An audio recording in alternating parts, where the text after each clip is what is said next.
Поводът за протеста е насроченото дело на религиозната организация срещу публикации в пресата. Искът е в размер на 10 000 лева. Това не е първото дело, което свидетели на Йехова води, тъй като има десетки потърпевши граждани, твърдят от ВМРО. Според регионалният организатор Борис Вангелов, целта е сектата да получи материални облаги и популярност.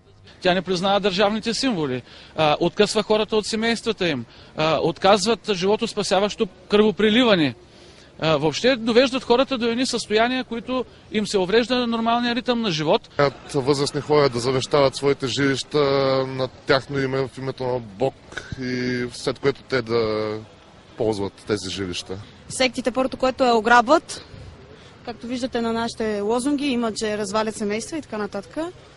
А и секти, които виждат само материалното, не са секти, които или изобщо хора, които вярват в нещо. Основната дейност на свидетели на Йехова се развива през последните 10 години, въпреки че на територията на страната има последователи от края на 19 век. Ние сме почтени граждани, които могат само да помагат на хората и това е нашата цел.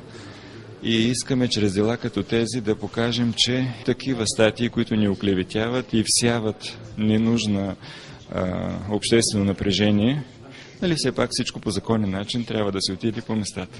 Според граждани няма достатъчно яснота за дейността и финансирането на организацията.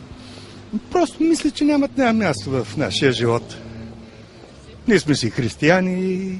Ние си имаме наша българска църква, която трябва да имаме, да вярваме в нея, а не в тия секти. От ВМРО настояват сектата да бъде забранена, както това се е случило в съседна Гърция и редица други европейски държави.